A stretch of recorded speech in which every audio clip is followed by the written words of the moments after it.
What up, Space Fam? Goes in here from AnimeUproar, back at it again to discuss the latest One Piece chapter, and this was the most hype chapter in recent memory. It just doesn't get better or more legendary than this, so make sure to stay tuned for this one. If you do enjoy seeing One Piece reviews on this channel and want to keep them coming, then the best thing you could do is hit that like button, really smash it, and share this video with your nakama. If you haven't, be sure to subscribe, and this is crucial. Hit that notification bell and select all, or you will miss future One Piece videos. Make this the day you subscribe if you haven't already, and while you wait for the next chapter to drop, feel free to check out my growing One Piece playlist where I got videos about the Supernova, the Warlords, the Yonko, and much more. Link in the description. Also check out my recent One Piece video and longest video in the channel's history where I look at every Yonko's backstory. Check the link in the description for that. Now without further ado, let's jump into it, spoilers and all. So this chapter is called Flames, which is an apt title because it is straight fire. We got a nice requested cover art where, and I'll just quote it because it's pretty hilarious, a raccoon Buddhist priest repeatedly smacks Sanji, who continues to have worldly thoughts during Zen meditation, end quote. I love this because A, it's hilarious, B, I'm into meditation and Zen philosophy, and C, I'm also very into girls like Nami as well. And I gotta admit, I often start thinking of quote unquote worldly thoughts when I'm meditating, especially during this month. So I can relate hardcore to this. All in all, a beautiful and relatable cover story.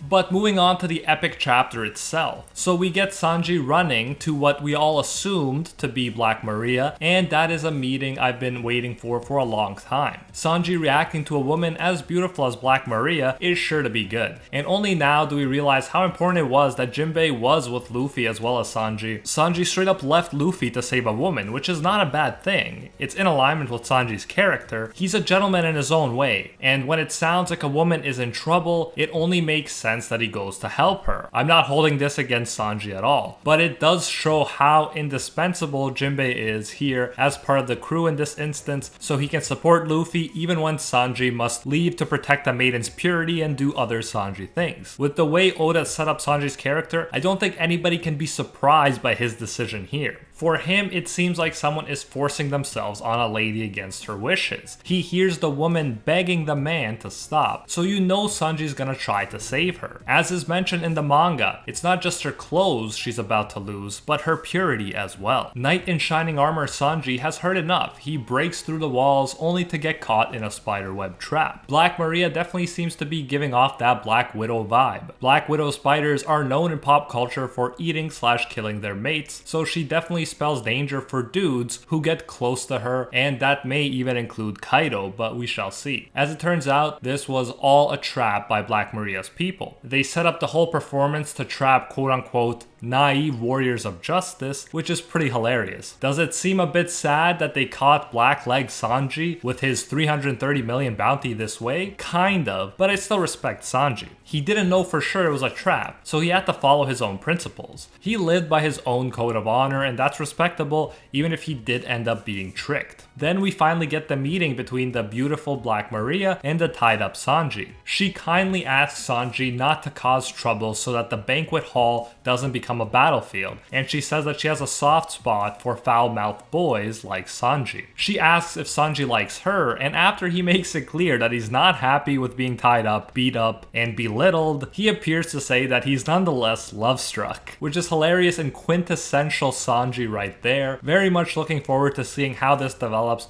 and let's not be too quick to judge this being a mistake on Sanji's part. Sanji might actually prove to be very useful in perhaps swaying Black Maria or using his position to the Straw Hat crew's advantage. We'll need to have the full picture before we can judge Sanji being here as a bad thing. That would be the Zen Buddhist way to look at it after all. Then we jump to Jinbei and Luffy, and although they notice Sanji is missing, they don't blame him for it or spend too much time thinking about it. I'm sure Luffy trusts him like a true captain trusts his crew members. We got some more irrelevant and comedic headliners being introduced, including Mazurka with her awkward gorilla smile that drops banana crumbs on her, and Poker, the man with rattlesnake parts coming out of his shoulders. These smile users definitely end up manifesting their animal powers in very weird and comedic ways, as Poker the rattlesnake man waits on the stairs and is fantasizing about catching the Straw Hats and being promoted to the Flying Six, we figure out that Luffy is not even gonna pass the stairs. These guys aren't even gonna be one-shotted by our guys, but just completely ignored altogether. Anyways, allies made a ladder for Luffy and Jinbei so they could climb to the 4th floor without passing the stairs, where so many people are waiting for them. It's pretty hilarious too, and I wonder if these extras will just wait there for the rest of the battle on the stairs. Inside the dome where Zoro and friends are, they see Big Mom heading off to the roof. And let's just be glad that they don't have to take on Big Mom right now.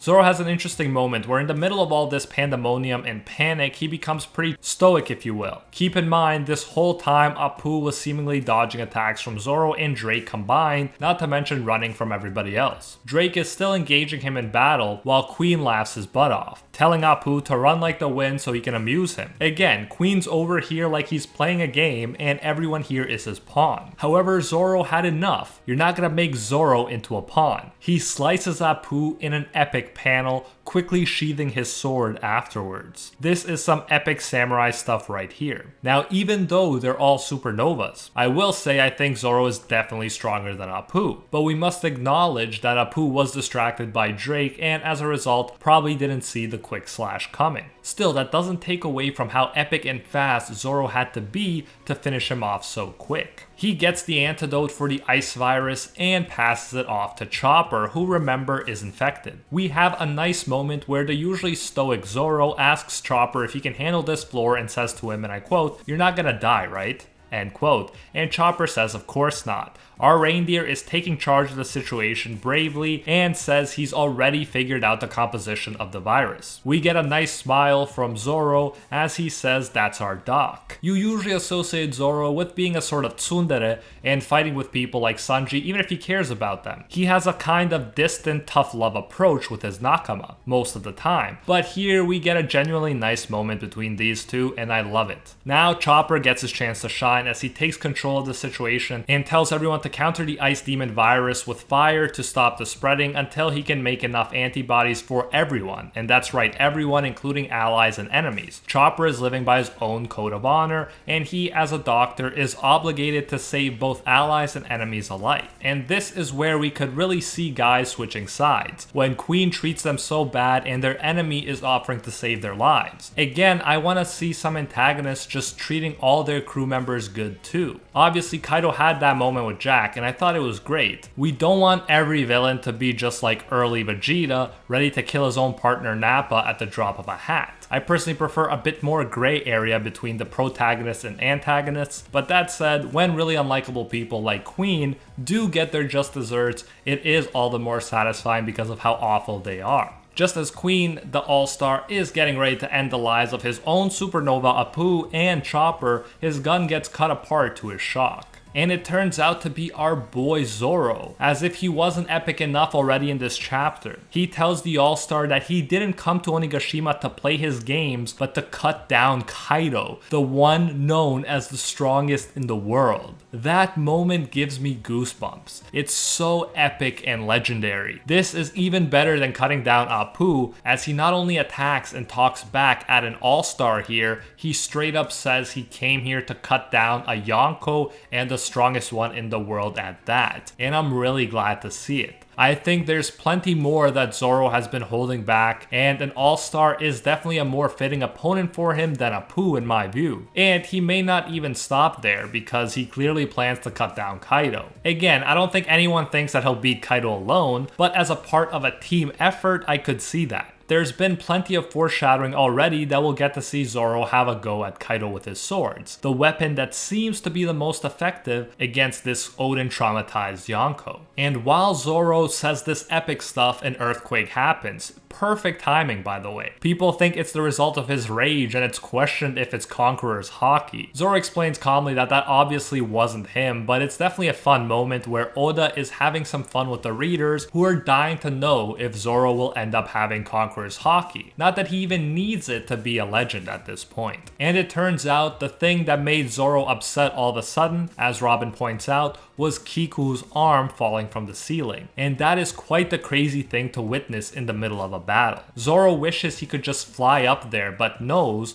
with Queen and King there that it won't be easy, whichever way he gets up. And then Marco comes, offering to help the Straw Hats. Marco taking on King and Zoro taking on Queen. I think that could be pretty epic before Zoro reaches Kaido, but we'll see. The point is, with Marco here and Big Mom not and Apu down, things are definitely looking a lot better for our side in this area. We get a cute moment of Tama saying she's scared only to catch herself and say, I'm not scared at all. I love that moment, and Nami is with her wondering about the earthquake too, and then we see Luffy and Jinbei also wondering about the earthquake. It turns out the island is shaking, and things just keep getting more and more interesting. As everyone is reacting, we get Yamato wanting to get Momo on a ship to safety, but not even the sea is where it's supposed to be. Then Yamato reveals some crazy stuff, like that they lost their chance to escape by sea, and that dragons can generate flame clouds which enable them to fly, and right now Kaido is lifting Onigashima itself using that power. So pretty much everyone here is Kaido's hostage right now. So we got a floating island, info on dragons rather than dragon fruit powers, suggesting again that Kaido could actually be some sort of dragon. It's crazy stuff, and we'll know even more based on the official translations, but right now it seems that Kaido is using his insane powers to take his huge floating island to the flower capital. The people of Wano and the Kozuki, by extension, will be finished as Kaido seemingly plans to drop this island on Onigashima, creating the new Onigashima and wiping out the people of Wano in the process. Then New Onigashima will be the perfect stronghold for pirates, and with this, Kaido wants to begin a world of mayhem. Kaido is clearly not being held back by any sorts of morals at this point, and is ready to kill countless people, it seems like. It raises the stakes big time as well as the urgency. And that is it for this epic chapter. Zoro flexed in a legendary way. Absolutely legendary. But Kaido had his flex too. He turned an island into Kaido's flying castle, and that was epic in its own right, not gonna lie. I am excited to see what happens next and to learn more about Kaido's motivations and powers. Can't wait to see Zoro get serious too,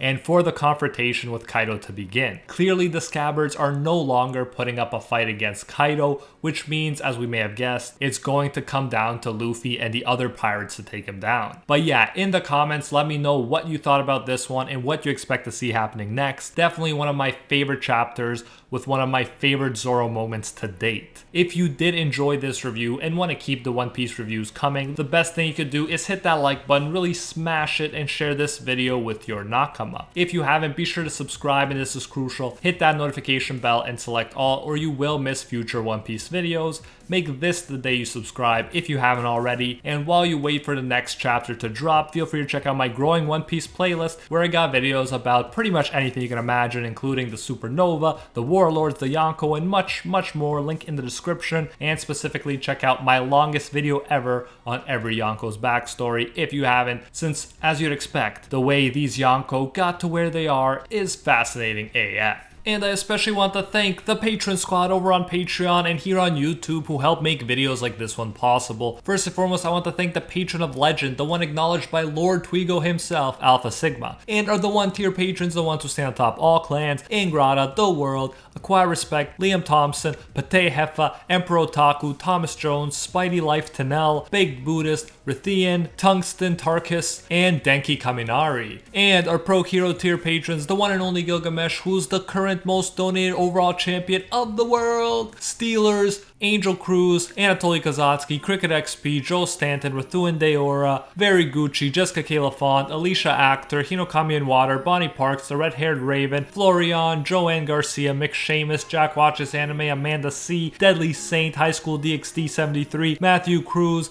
and Anthony Schreiber. Thank you all so much. If you enjoy our work, you can support more of it by going over to patreon.com/AnimeUproar and becoming a patron today for as little as $1. If you do so, you'll get your name featured in future videos alongside these amazing people right here, and you'll even get access to our private patron-only Discord where we talk about anime life and of course thank memes. So check out patreon.com/AnimeUproar, link in the description if you're interested. You can also join the YouTube channel by clicking that blue join button next to the subscribe button that you've hopefully already smashed, and a bunch of you have been doing that, so thank you so much to everyone who's joined the channel as well. So yeah, you can support more content that way if you prefer, so whichever way you choose to support us, you can get the same great benefits.